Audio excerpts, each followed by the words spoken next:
Hello, my friend, and welcome back.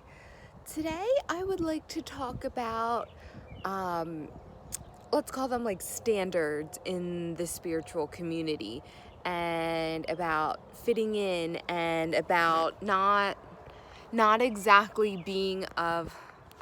Sorry, we're working with what we got today. Um, and just feeling like that there is a certain mold or whatnot that you have to fit in. And we do a lot of talk on this channel about fitting in um, societally or not fitting in, and maybe choosing to go in different directions, and about unlearning everything that you have learned, that society has taught you that you have to do, or that you must do, or a certain way that you must live your life. But I think that a lot of times it's not talked about that those things kind of exist in the spiritual community as well. And it can feel a little intimidating and daunting when you are first starting your spiritual journey and you realize, just how much of a spiritual person you actually are. And then you kind of look around in the spiritual community and you may see, I don't want to say it's a standard of people, but you kind of see some common things, some trends, and some, actual, looks to spiritual people.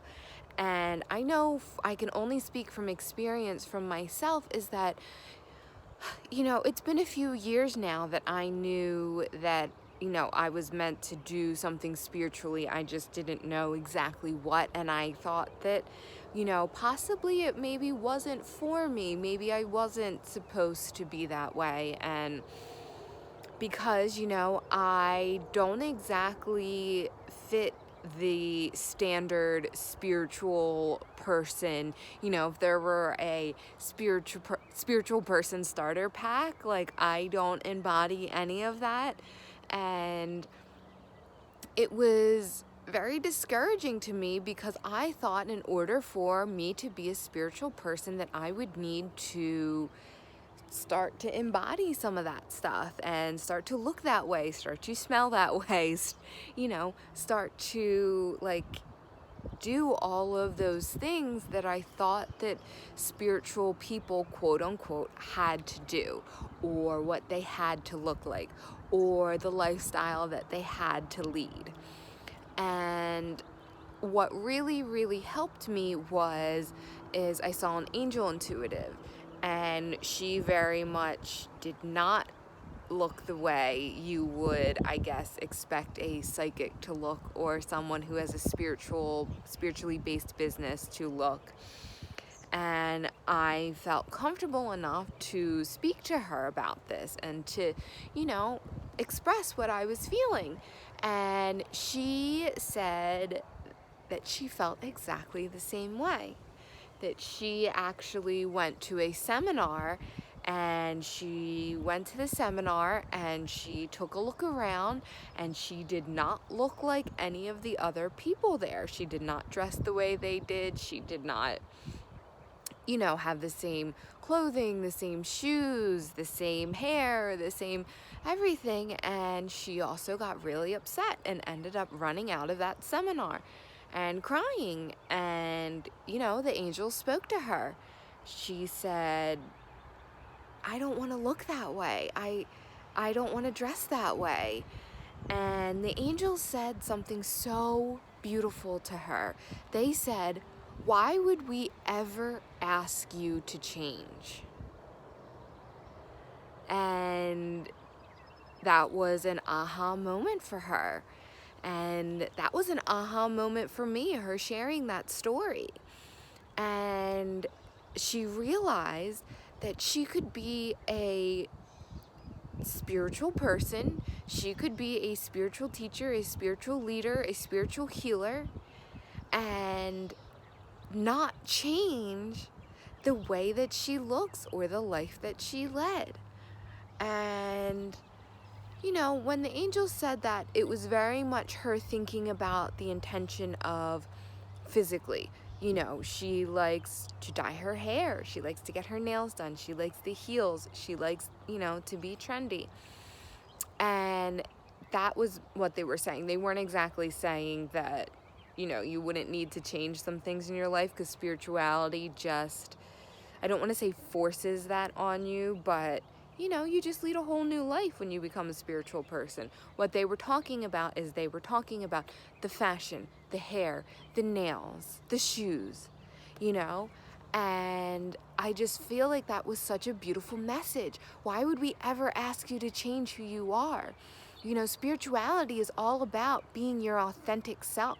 So if your authentic self is not exactly what the spiritual mold is, that's okay. And that's what you're meant to be. And it was really comforting to me to realize, so, I don't like to dye my hair and everything like that, but, there are certain, okay, I'm not really into essential oils. I'm not really into crystals. I have a few oils, I have a few crystals, but I am not super into that. I don't burn incense. I hate the way it smells. I hate the way any incense smells. I hate it. And part of that is I'm a highly sensitive person, so therefore smells, very pungent smells, really, really get to me. They give me a headache, they make me nauseous, I can't even be around them. And that's okay, that's who I am, and that's what my journey is. And I want to say that, the face of spirituality is really changing, because there are more and more people that are coming out of the closet that don't exactly look the way that you would think a spiritual person would look. And that is great, and that is wonderful, because let me tell you something, the spiritual community is evolving just alongside as humanity is evolving. The spiritual community is not exempt from this evolution. They are evolving as well, and they are changing as well, and their bands, sorry, I have a tissue, their bands around what they think is right and what they think is spiritual and what they think the way that you should be living your life, that is also changing and evolving and growing, and those bands are being broken. Okay, just along with the societal constructs, just alongside with the societal norms, the spiritual norms are evolving as well, and they are leveling up. And part of that level up is not everyone fits that mold of what a spiritual person should look like, and how the life a spiritual person should lead, and the diet a spiritual person should eat. And I think that it's been hard for a lot of spiritual people, because there is a lot of judgment in the spiritual community. I was just reading a post from a spiritual person that I really like, and they were just talking about how much harshness and judgment there is in the spiritual community. And I cannot think of a bigger contradiction. If you are a spiritual person that is laying down judgment on someone else, you really need to stop and reflect. If you are a spiritual person and you want to tell someone what the right way for them to eat is, what the right way for them to dress is, what the right way for them to live their life is, you really need to stop and reflect. Because spirituality and the spiritual journey is not about judgment. It's about releasing judgment. It's about understanding and compassion and empathy about every single person being on their own journey, and sharing at the time that you feel inspired to share, and to share and not tell, to share and not direct, to share and not enforce what you think is right on other people. Everyone is on their own journey, and everyone coming to those own realizations on their own is so much more powerful than you will ever be able to tell someone. Now, of course, if someone asks, if you feel inspired to share, if you feel the need to speak your truth in a moment, yes, please go for that. Speak your truth. Yes, the divine is calling you to do that. The divine is not telling you to be quiet. The divine is telling you not to judge. And the divine is telling you that in those moments of sharing and in those moments of helping and wanting to share and to tell people when they are asking, the help you have to give and the advice you have to give is to release all attachment to that advice. Because the moment you start to hold on to the idea that just because you tell someone something, or even though you have great reasoning and you can really back it up and you know the truth, the moment you become attached to the outcome of sharing that with someone is the moment that you create suffrage for yourself. And you are not here to create that suffrage, because we all know what it feels like that when someone's asking for advice and you give them that advice and they don't heed it, that when you are attached to that outcome, that feels like shit.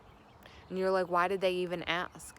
Well, they asked because they're on their own journey, and a part of them took that in, and they are meant to go on their journey on their own. They're not here to do what you're telling them to do or what you're directing them to do or the way you feel like they should be living or the actions that they should be taking.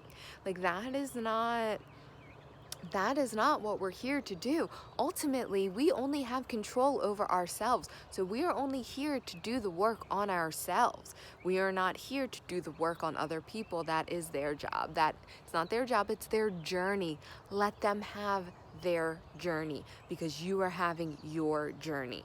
And when you are feeling triggered and when you are feeling like other people need to be living their lives a certain way, and if that is frustrating you, know that you are projecting and that it is actually frustrating something within you. And that is when you need to turn around and take that good look at yourself and ask yourself, where is this triggering inside of me? What is this triggering inside of me? And why am I feeling so triggered right now? Ask yourself those questions. Give yourself time to reflect. Give yourself time to go within. So with that being said, be yourself, be you. We're not here to listen to societal constructs, and we are definitely not here to listen to spiritual constructs. It's contradictory. Why would the divine say, I made you perfect and beautiful and whole and complete just as you are, but you gotta dress this way, you gotta act this way, you gotta eat this way. No,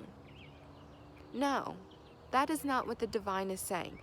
The divine doesn't have those contracts. The divine says, I created you perfectly, and you are perfect just as you are. The way you want to dress, the way you want to talk, the way you want to eat, the way that you can explore and find the journey that best fits you, that feels best for you.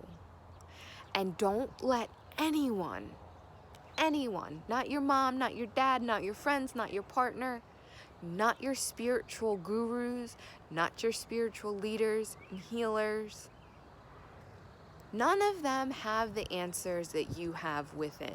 And you can, of course, consume the content. That's great. I do it as well. But if you are ever feeling judged or you ever have to change a part of you that you like, that is not coming from a place from the divine. That is coming from a place of ego on both parts, on the person telling you to change and on yourself thinking that you have to change. That's coming from your ego, wanting you to fit in. And know that you fit in just fine, just the way you are. So don't do all this work to break all these societal constructs just to fall into the spiritual ones, because, spiritual people are people too. And we're all evolving and we're all learning, and no one's perfect. No one. And that's what makes everyone so perfect, is that no one is perfect. Therefore, everything is perfect and everyone is perfect, right? So thank you so much for tuning in. My name is Anne. That is our video for today, and I hope to see you tomorrow, my friend.